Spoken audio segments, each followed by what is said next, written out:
Halo pemirsa, langsung dari studio IDX Channel Jakarta, saya David Sanovel hadir dalam Market Review, program yang mengupas isu-isu penggerak perekonomian Indonesia. Dan jangan lupa saksikan live streaming kami bisa Anda saksikan di idxchannel.com. Dan pemirsa, mari kita ikuti Market Review selengkapnya.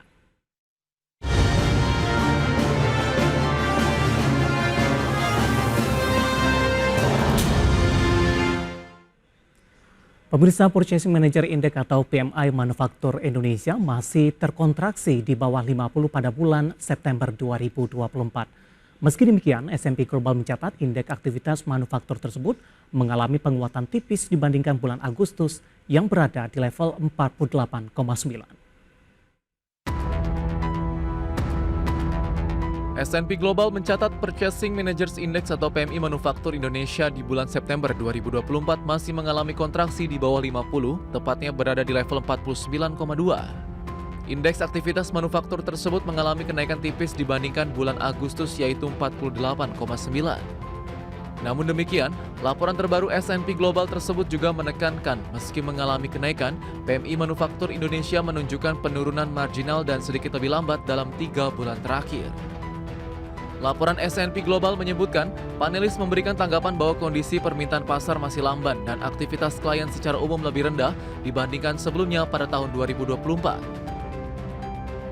Laporan S&P Global menyebutkan, panelis memberikan tanggapan bahwa kondisi permintaan pasar masih lamban dan aktivitas klien secara umum lebih rendah dibandingkan sebelumnya pada tahun 2024 ini.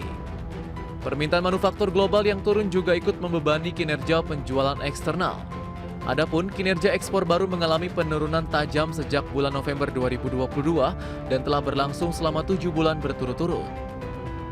Sementara itu, meski kondisi pengoperasian mengecewakan, perusahaan manufaktur masih mencatatkan kenaikan kecil pada lapangan kerja untuk pertama kali dalam 3 bulan. Hal ini terkait dengan kepercayaan diri yang meningkat seiringan dengan harapan perusahaan bahwa keadaan pengoperasian pabrik bisa lebih stabil. Dan menurut data terkini, kepercayaan diri membaik ke posisi tertinggi dalam 7 bulan pada bulan September 2024. Jakarta, Tim Liputan IDX Channel. Sementara itu, Kementerian Perindustrian menanggapi terkontraksinya Purchasing Manager Index atau PMI Manufaktur Indonesia di angka 49,2 poin atau di bawah level ekspansi. Kemenperin menyebutkan hal ini disebabkan masih belum adanya aturan yang tepat untuk menjaga pasar domestik.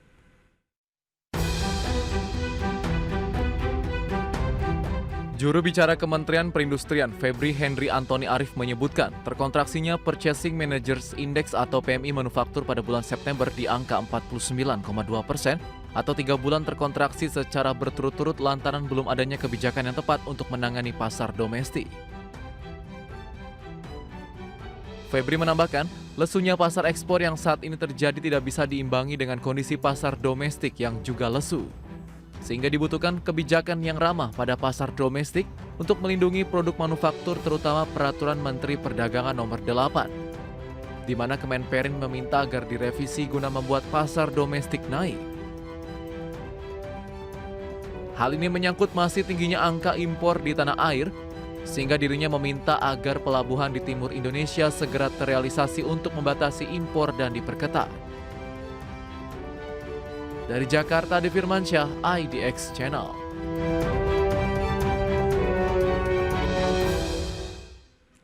Dan untuk membahas tema menarik kita hari ini, upaya meredam penurunan PMI Manufaktur Indonesia, sudah tersambung melalui Zoom bersama dengan kita ada Profesor Telisa Aulia Valianti, Guru Besar Fakultas Ekonomi dan Bisnis Universitas Indonesia.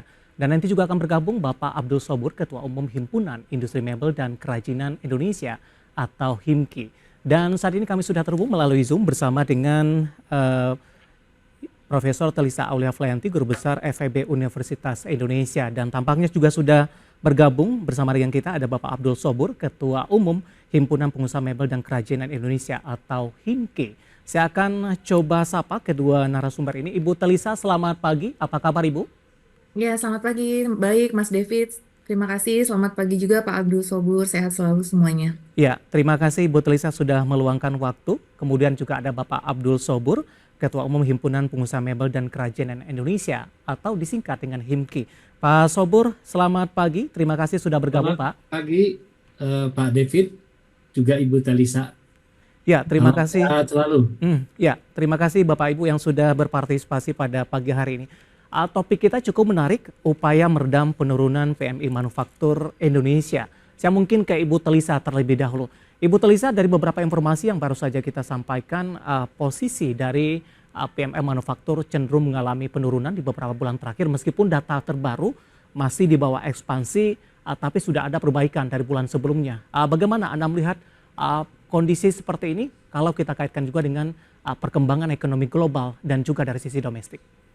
Iya betul, kalau kita lihat dari penjelasan S&P kan turunnya PMI kita tuh salah satunya karena penjualan di tingkat global yang sangat lesu ya, permintaan globalnya itu lesu. Jadi PMI itu kan indeks produksi pembelian produk-produk manufaktur kita baik oleh pasar domestik ataupun pasar global. Nah, yang globalnya itu memang sedang lesu sekali ya. Jadi ini sejalan dengan di ASEAN. Jadi di ASEAN pun itu walaupun masih di angka 50 secara ini ya, ASEAN juga trennya itu turun. Jadi memang sejalan karena ASEAN sendiri kan mengandalkan kepada pasar global. Jadi Indonesia sebetulnya tidak sendiri di ASEAN. Singapura itu juga mengalami penurunan ya.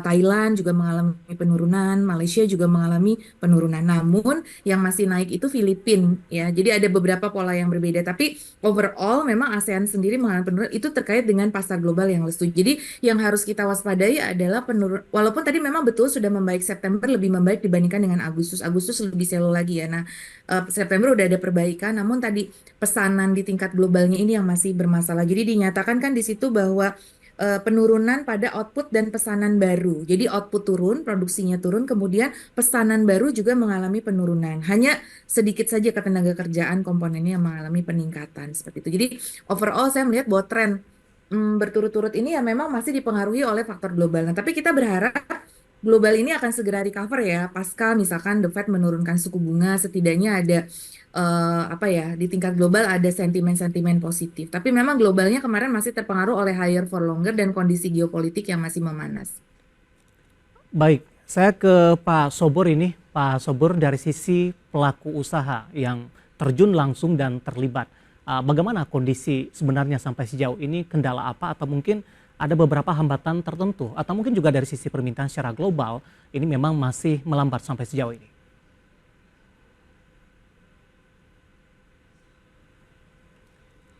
Halo Pak Sobor, bisa di-unmute Pak?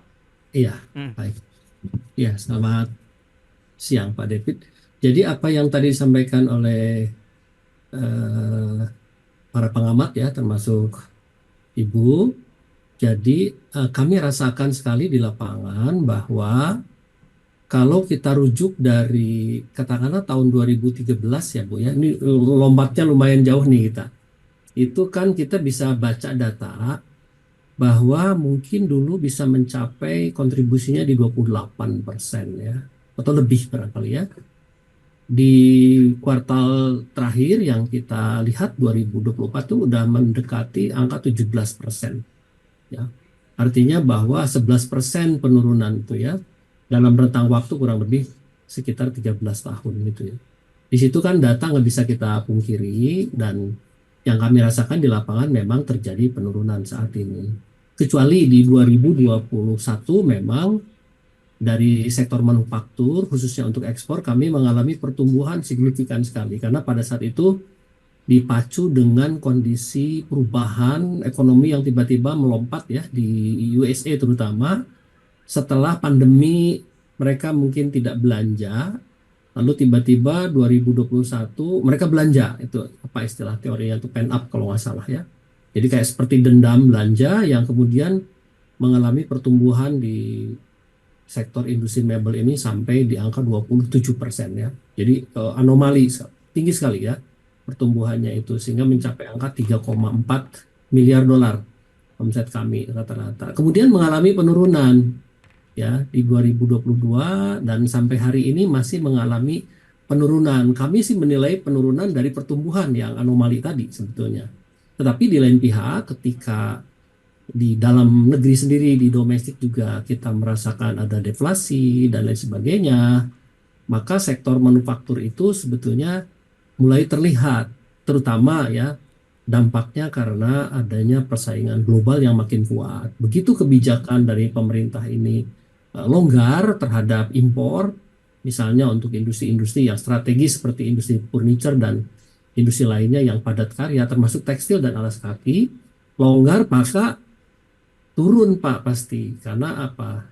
Manufaktur kita kan mengalami resistensi yang cukup dalam, bahkan harus melakukan PHK. Misalnya kita bisa melihat ya Ya, industri alas kaki, garment, tekstil melakukan PHK besar-besaran ya. Tercatat kan per hari ini sudah lebih daripada 60.000 tenaga kerja yang dirumahkan gitu ya. Dan ini kita rasakan sekali ya, di luar apa yang kita alami juga, bahwa misalnya untuk pasar Uni Eropa belum mengalami perbaikan.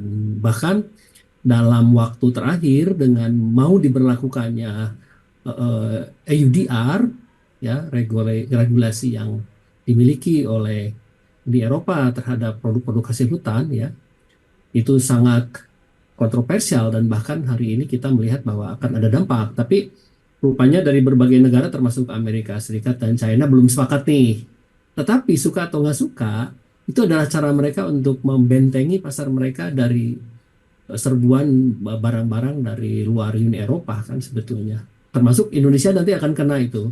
Kita harus bersiap gitu ya. Karena itu semua industri kami mengalami penurunan pasti Pak. Bukan hanya furniture dan ya. kerajinan, tentu saja industri lainnya saya lihat dengan data PMI tadi itu terlihat sekali gitu ya. Baik. Ibu Telisa, Pak Sobur, kita akan jeda terlebih dahulu, nanti kita akan lanjutkan kembali dan pemirsa kami akan segera kembali usai jeda berikut ini.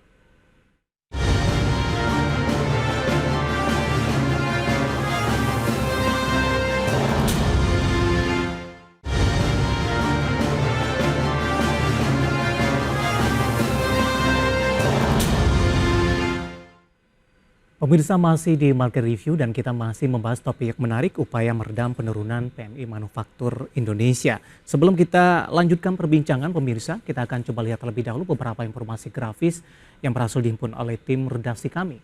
Langsung saja kita ke grafis yang pertama pemirsa, PMI Manufaktur Indonesia April hingga September 2024 ini. Di April masih mencatatkan 52,9, kemudian Mei di 52,1, Juni di 50,7, Juli dan Agustus tampaknya lebih cenderung tertekan. Di September ada perbaikan tapi masih dalam zona konstruksi, masih di bawah 50. Kemudian kita beralih ke grafis selanjutnya, kita akan coba ulas temuan pokok S&P Global PMI Manufaktur Indonesia September 2024. Dan tadi pun juga sempat kita ulas dengan narasumber pemirsa. Yang pertama ada output dan permintaan baru kembali turun, kemudian kepercayaan diri membaik dan lapangan kerja meningkat.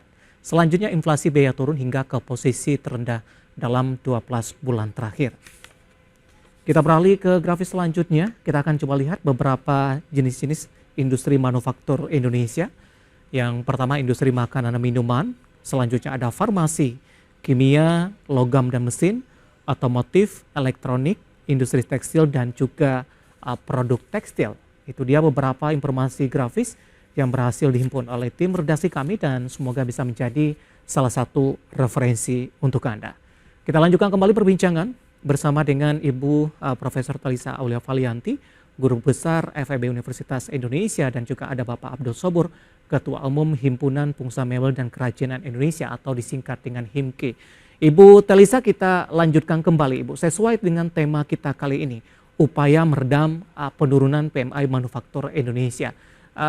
Bagaimana analisis ataupun mungkin juga pandangan Anda terkait dengan upaya meredam penurunan PMI Manufaktur Indonesia ini, meskipun masih mengalami perlambatan tapi sudah ada perbaikan dari posisi bulan sebelumnya, terutama kalau kita kaitkan dengan posisi perkembangan global sampai sejauh ini.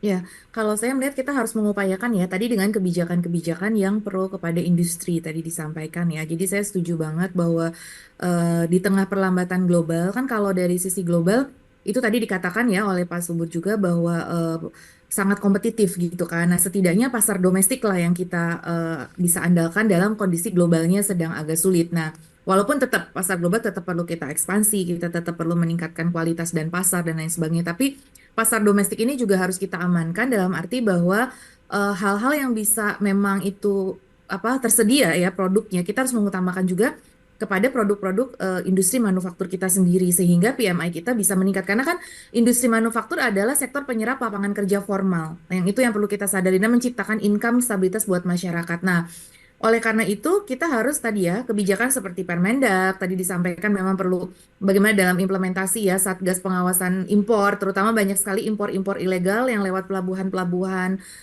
tidak resmi ya, itu harus kita dorong kan ada sidak-sidak juga. Jadi memang pro kepada domestik. Dan yang kedua dari pengadaan pemerintah. Nah ini kan 3 bulan terakhir nih kita punya waktu Oktober, November, Desember. Memanfaatkan 3 bulan terakhir agar industri kita rebound. Nah salah satunya kalau menurut saya melalui pengadaan barang dan jasa di pemerintah sendiri yang bisa mengutamakan kepada produk domestik.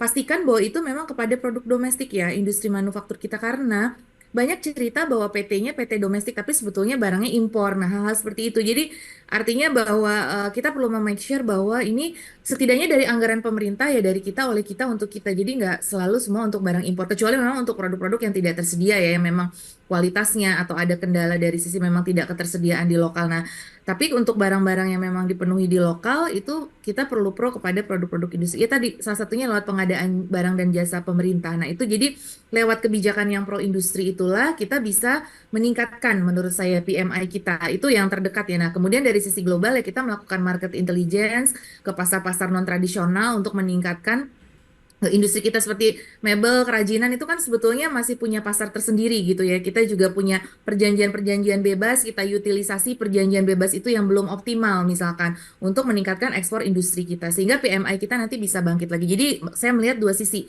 dari domestiknya ataupun untuk ke penguatan ekspor itu sendiri. Dan yang ketiga memanfaatkan momentum penurunan suku bunga. Jadi nanti kita tunggu 3 bulan ini, mudah-mudahan setelah suku bunga kita reda. Nah, cuma sayangnya di Timur Tengah yang lagi memanas, tambah memanas ya. Jadi bunganya reda, Timur Tengahnya memanas. Jadi itu somehow bisa compensating. Tapi kita berharap sih impact positifnya ada ya dari penurunan bunga itu bisa meningkatkan daya beli di tingkat global seperti itu. Sehingga PMI kita bisa membaik.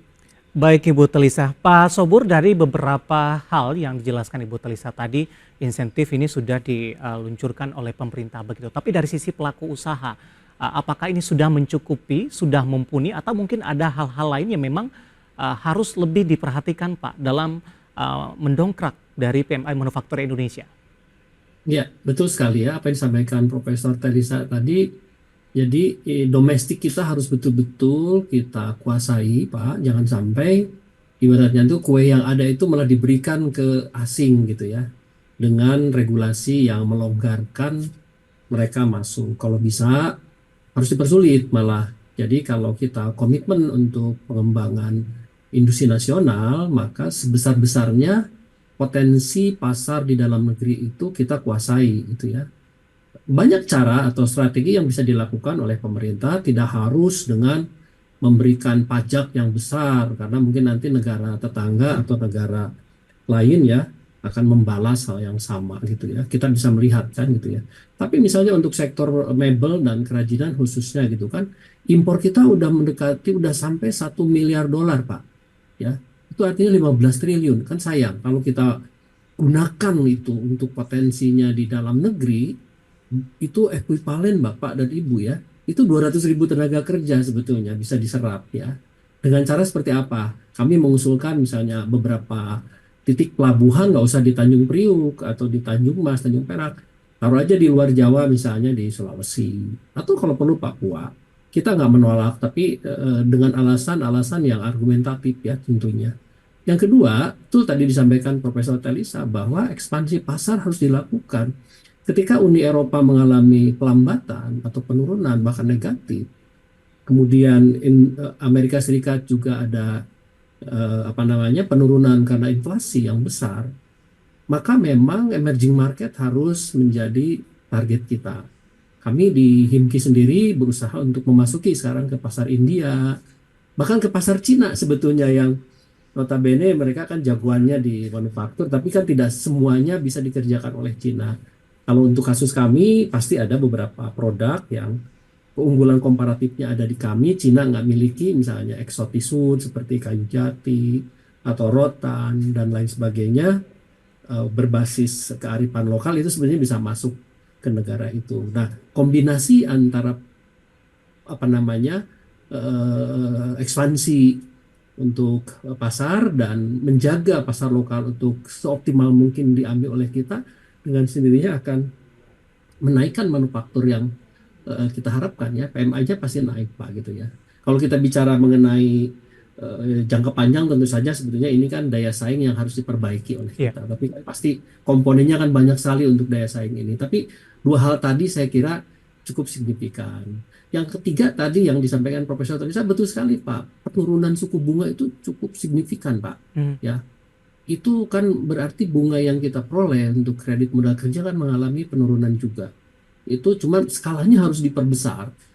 Kita mengakses sementara ini masih ke lembaga pengembangan ekspor ya LPI terlalu kecil, kurang besar ya. Mereka mungkin lebih konsentrasi ke industri besar gitu ya. Tapi kalau industri manufaktur seperti kami, padat karya itu dampaknya terhadap lapangan kerja itu tinggi sekali. Ya, itu menurut pemahaman saya, Pak.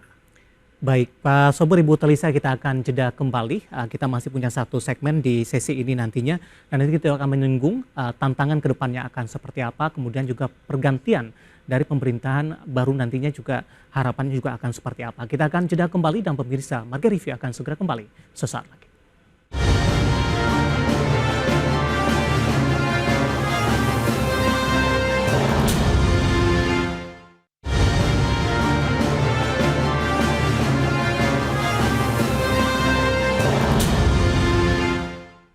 Terima kasih untuk Anda yang masih bergabung bersama kami di Market Review dan kita masih membahas topik upaya meredam penurunan PMI Manufaktur Indonesia. Kali ini saya ke Pak Sobur terlebih dahulu. Pak Sobur, sebenarnya sampai sejauh ini strategi dan mitigasi yang sudah disiapkan dunia usaha dalam menyikapi penurunan dari PMI tersebut, Pak?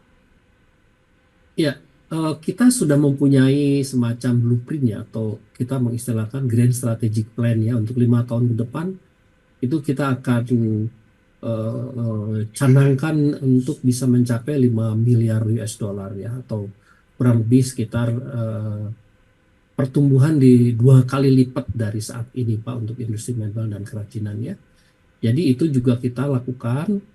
Salah satu yang telah kami sampaikan kepada pemerintah Pak Jokowi dalam hal ini, mungkin ini sebagai presiden kami meminta dukungan ekspor dengan berbagai fasilitas fiskal misalnya. Salah satunya ya, insentif ekspor yang sudah dijanjikan oleh pemerintah. Mungkin ini bisa jurisprudensi buat eksportir yang lain atau sektoral yang lain ya. Kami dijanjikan dari pemerintah untuk bisa diberikan 1% untuk nilai ekspor yang kita dapat dikembalikan kepada industri kami. Tentu saja bukan berupa uang ya, tapi berupa program kegiatan yang dilaksanakan oleh Kementerian Teknis terkait ya. Tapi itu cukup signifikan ya kalau kita hitung misalnya 500 miliar dari total ekspor yang kami lakukan itu dipakai untuk pengembangan teknologi Pak ya, pengembangan desain, kemudian riset pasar, bahkan ekspansi pasar dalam arti aksi korporasi kita mungkin bisa membeli beberapa gerai di negara-negara yang menjadi target market kita. Itu cukup. Sehingga apa? 5 miliar dolar ini juga akan memberikan kontribusi signifikan terhadap lapangan kerja dan pajak ya. Itu yang kami usulkan ya. Kemudian tentu saja harus ada reformasi di birokrasi ya atau deregulasi.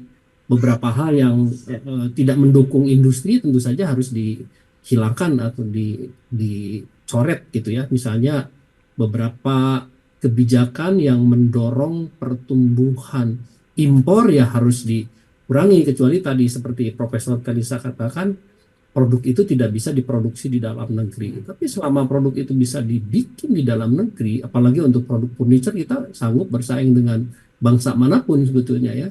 Kami punya kegiatan pameran seperti IFEK yang kita laksanakan di bulan Maret.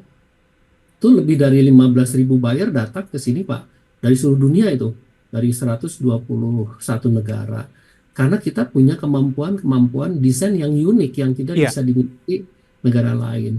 Tapi kalau misalnya posisi-posisi seperti masih dibuka ruang impor untuk produk yang kita bisa produksi, itu masalah. Gimana caranya pemerintah supaya cerdiklah di dalam hal ini ya. Memang ada peraturan yang disebut WTO mengatur, tapi sebenarnya WTO sendiri kan juga mengatur untuk balance ya. Kalau kita defisit atas satu negara, kita bisa minta juga gitu ya dari negara tersebut untuk dibuka ruang ekspor dari kita lebih besar gitu ya. Saya kira itu Bu, apalagi dengan pemerintah baru mungkin yang lebih siap ya untuk menghadapi situasi di mana manufaktur itu betul-betul menjadi basis utama daripada industri kita yang bisa menjawab tantangan untuk kebutuhan lapangan kerja itu bisa digelar lebih baik lagi. Baik. Langsung saja saya ke Ibu Telisa, waktu kita cukup terbatas. Ibu Telisa, bagaimana Anda melihat ini di tengah perekonomian global yang semakin tertekan, kemudian juga gejolak politik di kawasan Timur Tengah tampaknya semakin memanas, dan kondisi ini akan diperkirakan berlangsung beberapa waktu ke depan. Dan nanti juga akan ada pergantian pemerintahan baru, Ibu. Bagaimana Anda melihat prospek dari industri manufakturnya ke depan? Ya, tantangan pasti ada ya. Maksudnya kita tidak pernah lepas dari tantangan. Cuma kan pemerintah baru kalau dilihat kan memang di dalam Asta Cita ya, menyampaikan bahwa industri itu harus tumbuh tinggi. Kenapa? Karena harus mendorong terjadinya keluar dari middle income trap kan. Nah, salah satu kunci keluar dari middle income trap kan yang kita cita-citakan Indonesia Emas 2045 itu industri harus tumbuh, industri harus dominan. Nah, mau nggak mau memang harus ada suatu big bang dalam industri. Kalau kemarin kan ada UUCK, ingin mendorong investasi. Nah, harapannya mungkin nanti harus ada juga semacam omnibus law untuk sektor industri. Karena kan kalau investasi itu bisa aja kan investasi ya belum tentu itu ke industri gitu kan. Nah, ini Ada tambang. yang lebih fokus, ya betul kan, yang lebih fokus ke industri. Mungkin perlu ada suatu kebijakan harmonisasi lagi ya. Again, kita lihat lagi policy-policy karena ujungnya itu regulation certainty, kebijakan itu akan sangat menentukan. Kalau menurut saya itu kunci. Mau global gimana-gimana, kalau kita kebijakannya itu bisa mendorong, saya rasa kita bisa survive karena kita punya pasar yang besar gitu. Jadi artinya bahwa kita tuh punya peluang dengan sumber daya alam kita yang kaya ya. Kita kan mau hilirisasi ya, misalkan nikel, pangan dan lain macam-macam ya, semua sektor hilirisasi gitu ya, sawit. Nah, itu kan kita kembangkan. Kita sebetulnya hilirisasi berbasis sumber daya alam. Belum nanti kalau kita bicara karbon, ekonomi hijau, ekonomi biru, sebetulnya kita kaya banget di situ. Nah, bagaimana industri kita profilnya ke depan sebetulnya tergantung kita sendiri bagaimana polisinya. Ya, tantangan global tetap ada, tapi disitulah kan kita harus agile ya, harus adaptif untuk ini tantangan. Nah, tinggal nanti kebijakan-kebijakan. Jadi harapannya nanti di pemerintah baru itu ada satu reformasi untuk kebijakan industrinya. Jadi bukan cuma jargon kita industrialisasi gitu loh, tapi kebijakannya tuh sendiri-sendiri, ego sektor, jalan sendiri, perdagangan sendiri, perindustrian sendiri, pertanian sendiri. Nah, itu yang harus dirubah. Jadi harapannya nanti di pemerintahan baru tuh ada KPI bersama untuk menghadapi berbagai tantangan ini dan melakukan sebuah reformasi Big Bang. Kapan lagi kita bisa mencapai Indonesia Emas 2045 kalau bukan sekarang? Bonus demografi akan segera berakhir 2030-2035. Nah, itu kapan lagi kita akan keluar dari middle income trap? Kalau tidak sekarang ya mungkin kita akan sulit untuk mencapai Indonesia maju itu. Jadi memang industrialisasi itu memang kunci. Harus semua disiapkan, SDM-nya semua kompak seperti itu. Memang itu sepertinya mudah ya dikatakan oleh pengamat, sulit di lapangan, tapi saya yakin bahwa Indonesia itu bisa ya. Kemarin kita sudah maju infrastrukturnya, infrastruktur berkembang, investasi sudah maju. Nah, industrinya sekarang harapannya seperti itu. Karena industri sangat penting untuk menyerap lapangan kerja, menjaga stabilitas income dan stabilitas makroekonomi kita. Baik, Ibu Telisa, Pak Sobur, waktu kita cukup terbatas dan semoga pembahasan tadi bisa menjadi referensi bagi pemirsa dari IDX Channel. Terima kasih Ibu Telisa, Pak Sobur, sehat selalu Pak sudah berpartisipasi. Pak David, Ibu Telisa. Iya, terima kasih Pak David. Salam sehat selalu. Terima kasih. Oke, terima kasih ada Profesor Telisa Aulia Valianti, Guru Besar FEB Universitas Indonesia, dan tadi juga Bapak Abdul Sobur, Ketua Umum Himpunan Pengusaha Mebel dan Kerajinan Indonesia atau HIMKI. Dan pemirsa jangan beranjak dari tempat duduk Anda karena sesaat lagi kita akan membahas tema menarik lainnya yakni efektivitas pengenaan pajak minimum global di Indonesia.